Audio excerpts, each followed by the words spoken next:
Today, we will demonstrate the medication record review with our patient named Miss Hutches, a 65 years old with hypertension and diabetes. So let's begin.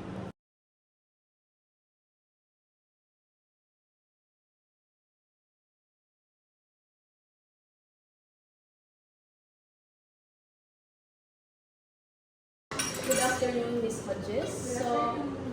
Today we will do a medication review to check if your medicines are safe and effective. Okay lang mag-ask of questions? Yes, okay lang.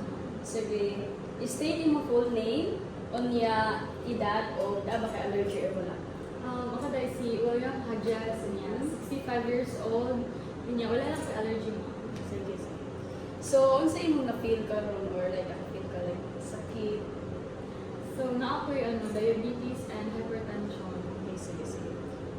Pero may ba nimo matake yung tambalins or silent tanin siya?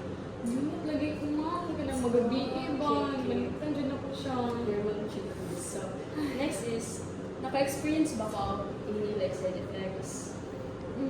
Kanang malipong ko, inigbunta. Sige, sige, Miss Norbert. Ang problema, Miss, kay dizziness from blood pressure medicine o missed evening dose na makapekto sa imong diabetes control.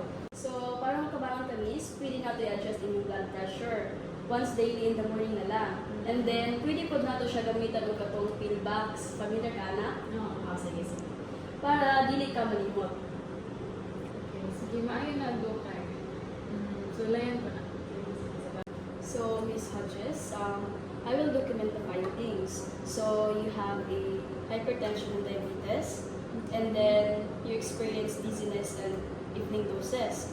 So, thank you for your time today. Please follow the recommendations, and we will review your progress on your next visit. Thank you. Thank you po.